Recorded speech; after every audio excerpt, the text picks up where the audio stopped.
पता है कि जब मीडिया का एक इंटरनल और इनहेरेंट लॉजिक है जो मज़दूरों की आवाज़ को नहीं उठा पाता है, तो उस दौर में बहुत सारे जो इंडिपेंडेंट मीडिया हैं, जो नए नए वर्कर्स के अखबार हैं, वर्कर्स के आउटलेट हैं, उसमें हम लोग का एक प्रयास है वर्कर्स यूनिटी के तरफ से। उसकी एक टीम पिछले 22, 23, 24, 25 सितंबर को मारुति जो सैमसंग का स्ट्राइक्स है उसको कवर करने के लिए श्री पेरुम्बदूर बेंगलोर चेन्नई गई थी। तो उस दौरान जो हमारी बातें हुई उसको आप उसकी सारी रिपोर्टिंग वर्कर्स यूनिटी चैनल पे, वर्कर्स यूनिटी तमिल, इदीना, ग्राउंड जीरो और अलग अलग जो मीडिया आउटलेट्स हैं उस पर आप उसको देख सकते हैं। जो अनिल चमड़िया ने लास्ट में जो बात उठाई कि सामाजिक न्याय की जो राजनीति है वो कैसे बिना श्रम के मुद्दे को उठाए कैसे एक सांप्रदायिकता राजनीति का आधार बन सकती है, उसका एक क्लासिक एग्जाम्पल मज़दूरों की जो हड़ताल है सैमसंग की वो चल रही है। आपको 2-3 दिन पहले न्यूज़ मिनट करके एक ऑर्गेनाइजेशन है जो न्यूज़ लॉन्ड्री के साथ उनका कोलैबोरेशन है, उसका 2-3 दिन पहले जस्टिस चंद्रू ने एक बहुत डिटेल इंटरव्यू दिया है न्यूज़ मिनट को सैमसंग के हड़ताल के ऊपर। और उन्होंने जो बातें उसमें रेखांकित की है कि जब 1967-68 के दौर में जब डीएमके पार्टी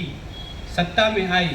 तो उसका जो पहला और प्रमुख नारा था कि जो कांग्रेस की एंटी लेबर पॉलिटिक्स थी उसके खिलाफ उसके जो मैनिफेस्टो थे, उसकी जो पूरी राजनीति थी वो केवल द्रविड़ राजनीति की पॉलिटिक्स नहीं थी, वो जो कांग्रेस की कॉरपोरेट समर्थित राजनीति थी जिसमें वर्कर्स एंटी वर्कर्स थे, उसके उन्होंने बहुत प्रमुखता से करते हुए डीएमके और सी अन्नादुराई की सरकार सत्ता में आती है। उसके बाद अलग अलग फैक्ट्रियों में 1967, 68, 69 में अलग अलग स्ट्रगल चलते हैं और ख़ास करके उस इलाकों में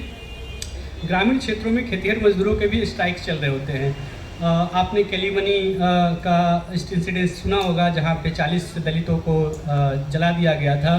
उन्होंने 25 पैसे जो डेली वेज है खेतिहर मजदूरों की उसकी बढ़ाने की मांग की थी। तो उस समय तक अन्नादुरई और डीएमके पॉलिटिक्स की एक खास बात थी कि उन्होंने जब चुनाव जीत के आए थे तो उन्होंने ये बोला था कि अगर मैनेजमेंट और मजदूर के बीच में कोई लड़ाई होती है तो हम पुलिस प्रशासन को मैनेजमेंट की तरफ से नहीं भेजेंगे। और ये बहुत सारे 2-3 साल के स्ट्राइक्स में देखने को मिला।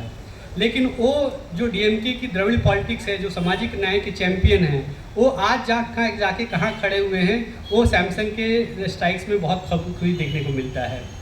सैमसंग के मजदूरों की क्या डिमांड है? सैमसंग मजदूरों की पहली और मुख्यतः डिमांड है कि जो उनकी यूनियन है उसको रिकॉग्नाइज किया जाए, जो कलेक्टिव बार्गेनिंग का उनका अधिकार है उसको,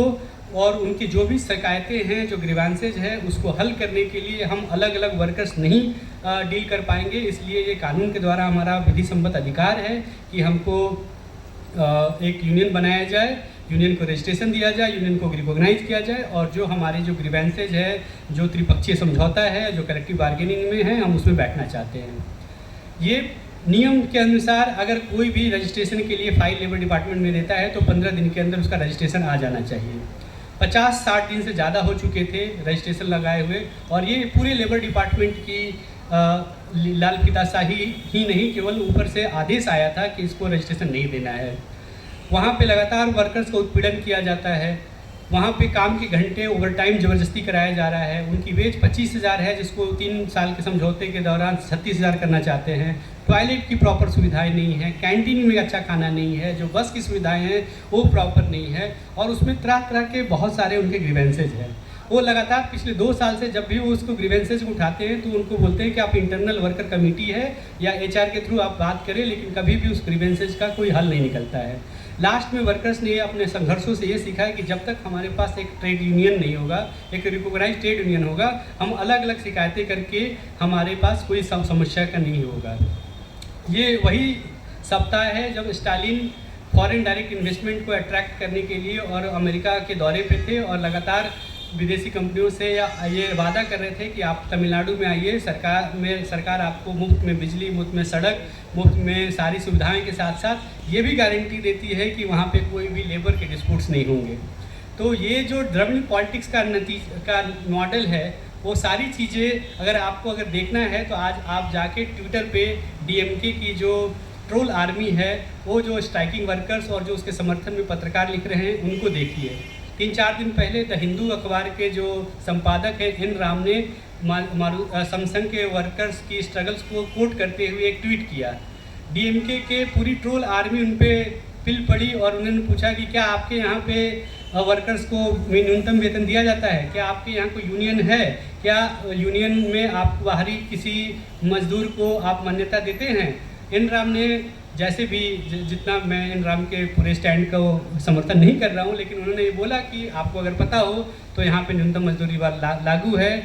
Hindu papers workers and employees association करके एक यूनियन रजिस्टर्ड है, उसकी जो अध्यक्ष हैं वो आपकी जो डीएमके की सांसद है कानीमोझी वो हैं, तो वो आप उसको देखिए, वो बहुत ही बहुत मज़ेदार वाक़या है।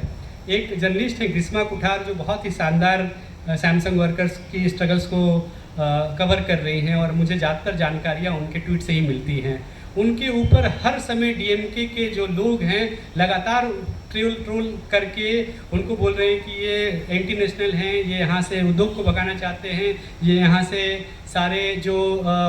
ये लेफ्टिस्ट लोग का काम यही है कि ये सब उद्योग बंद कराना चाहते हैं। तो आप जब एक सामाजिक न्याय के चैंपियन होते हैं, तो आप जब मोदी का मुकाबला करना चाहते हैं, आप जब इंडिया अलायंस के पार्टनर हैं, आप जब अपना इकोनॉमिक मॉडल रखते हैं, तो आपको किस तरीके से आपको फांसीवादी मोदी सरकार से अलग दिख करके देखा जाए। तो अभी आपको कैसे गवर्नमेंट तमिलनाडु गवर्नमेंट रिएक्ट कर रही है, उनके जो ट्रेड यूनियन है जो एलपीएफ जो बोलते हैं लेबर प्रोग्रेसिव फ्रंट, वो भी पहले समर्थन दिए थे इस स्ट्राइक को, और लेकिन जैसे ही मामला थोड़ा तूल पकड़ा वो भी उन्होंने उसको वापस ले लिया। इस सैमसंग के बारे में बहुत सारी खबरें, बहुत सारी report workers unity Tamil channel में हमने की है, खबर हमने वो की है, मैं उसको बारे में विस्तार से नहीं जाना चाहता हूँ। बस आज का अपडेट देना चाहता हूँ कि 2 घंटे पहले एक त्रिपक्षीय समझौते में सरकार, मैनेजमेंट और इस वर्कर्स ने एक समझौता किया है जिसमें ज़्यादातर उनकी डिमांड है वो मांग ली गई है। यूनियन बनाने का जो प्रमुख डिमांड है उसको हाई कोर्ट पे पेंडिंग है। उन्होंने, सरकार ने बोला है कि हम जो हाई कोर्ट से जो भी फैसला आएगा उसके बारे में हम पॉजिटिव करेंगे, और आज वो हड़ताल को कॉल ऑफ कर दिया गया है टेम्परेरी, जब तक कि